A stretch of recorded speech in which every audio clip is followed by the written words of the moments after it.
अच्छा friends, QC के अंदर एक बड़ा इंपॉर्टेंट टेस्ट होता है, बिल्कुल बेसिक टेस्ट है, लेकिन उस टेस्ट की इंपॉर्टेंस बहुत ज़्यादा होती है। कुछ टेस्ट ऐसे जिसमें कि मैं एग्जांपल आज उसी को कोट करूंगा, वो है डिसइंटीग्रेशन का टेस्ट, यानी डीटी का टेस्ट जो आप टैबलेट के अंदर परफॉर्म करते हैं, जिसमें आप 6 टैबलेट्स ले रहे होते हैं किसी भी एक बैच को क्वालिफाई करने के लिए। लेकिन उन 6 टैबलेट्स में अगर आप एक या दो टैबलेट आपकी फेल हो जाए with in limits, her tablet का स्टेज की लिमिट डिफरेंट होती है, लेकिन जिस स्टेज पे आप कर रहे हैं उसकी जो लिमिट है डिफाइन, उसमें से एक दो टैबलेट फेल हो जाए तो फिर क्या करना चाहिए। तो फिर आपके एक्सेप्टेंस क्राइटेरिया पे जाएंगे। तो आज की वीडियो का फोकस ही मैं आपको एक क्राइटेरिया बताता हूँ कैसे आप इस केस को हैंडल करते हैं अगर आपकी 6 टैबलेट्स में से एक या दो फेल हो जाए। तो आगे चलने से पहले आप देख रहे हैं मेरे चैनल वॉइस ऑफ क्यानी और मैं सरदार खान क्यानी।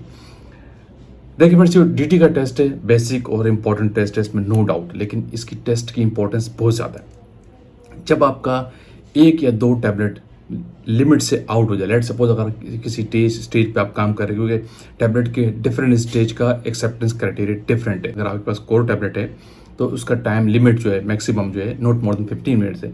आपके पास कोटेड है तो उसका टाइम लिमिट कुछ और होता है, 30 मिनट्स होता है। सिर्फ आपके शुगर कोटेड है, इंटायर कोटेड है, तो हर एक का एक एक्सेप्टेंस का टाइम पीरियड डिफरेंट है। अगर हम कोर की एग्जांपल ले, लेट सपोज आपके पास लिमिट था नॉट मोर देन 15 मिनट्स, इसमें आपकी 6 की 6 टैबलेट डिसइंटीग्रेट हो जानी चाहिए थी, लेकिन आपकी 2 या 1 टैबलेट नहीं हुई। तो फिर आप क्या करेंगे, कुछ टैबलेट्स आपकी 17 मिनट पे हुई या 18 मिनट पे हुई या 20 मिनट पे डिजोल्व हुई, आपने देखा 20 मिनट पे इंटीग्रेट हुई।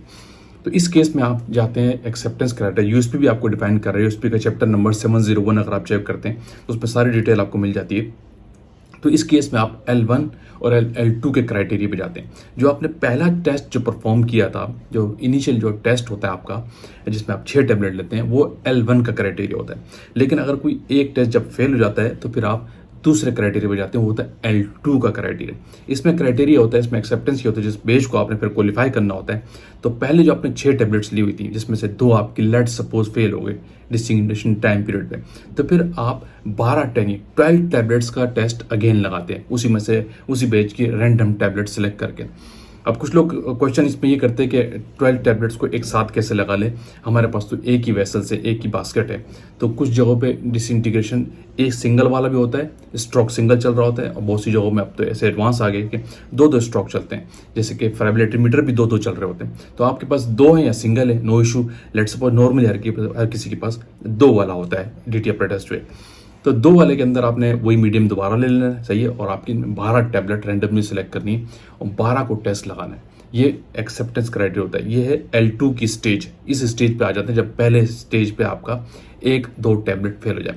तो फिर अब आपके पास 12 टैबलेट का रिजल्ट ये आ गया, ठीक है, और पहले वाली 6 टैबलेट्स थी। टोटल आपके पास सम हो गई अप्रॉक्स 18 टैबलेट्स। तो इसमें फिर 18 टैबलेट्स में आप एक्सेप्टेंस क्राइटेरिया देखेंगे कि ओवरऑल मिनिमम 16 टैबलेट का पास होना जरूरी है।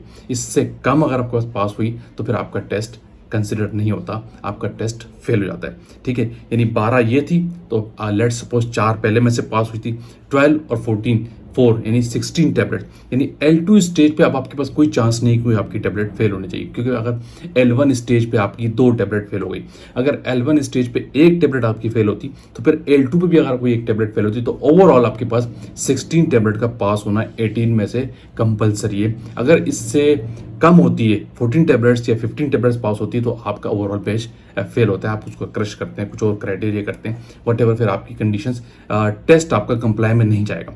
लेकिन अगर पहले स्टेज पे दोबारा बता रहा हूँ एक टैबलेट फेल हो गई या 2 फेल हो गई, आप L2 स्टेज पर जाते हैं और 12 टैबलेट्स का टेस्ट लगाते हैं और उस 12 के अंदर आपकी फिर 18 टैबलेट का सम रिजल्ट देखते हैं, जिसमें से 18 में से 16 टैबलेट का पास होना कंपलसरी। तो ये क्राइटेरिया नॉर्मली लोग इससे अवॉइड कर जाते हैं, परेशान हो जाते हैं कि अब हम क्या करें अगर एक टैबलेट तो फेल हो गई। यूएसपी आपको डिफाइन कर रहा है, सेप्टेम्बर 6701 आप देख लेंगे, उस पर डिटेल आपको मिल जाएंगी। अगर आपका किसी टैबलेट का डीटी इंटीग्रेशन में एक दो टैबलेट फेल हो गया तो फिर आप L2 स्टेज पे जाते हैं, जो मैंने इस वीडियो में आपको पूरा एक प्रोसीजर बताया।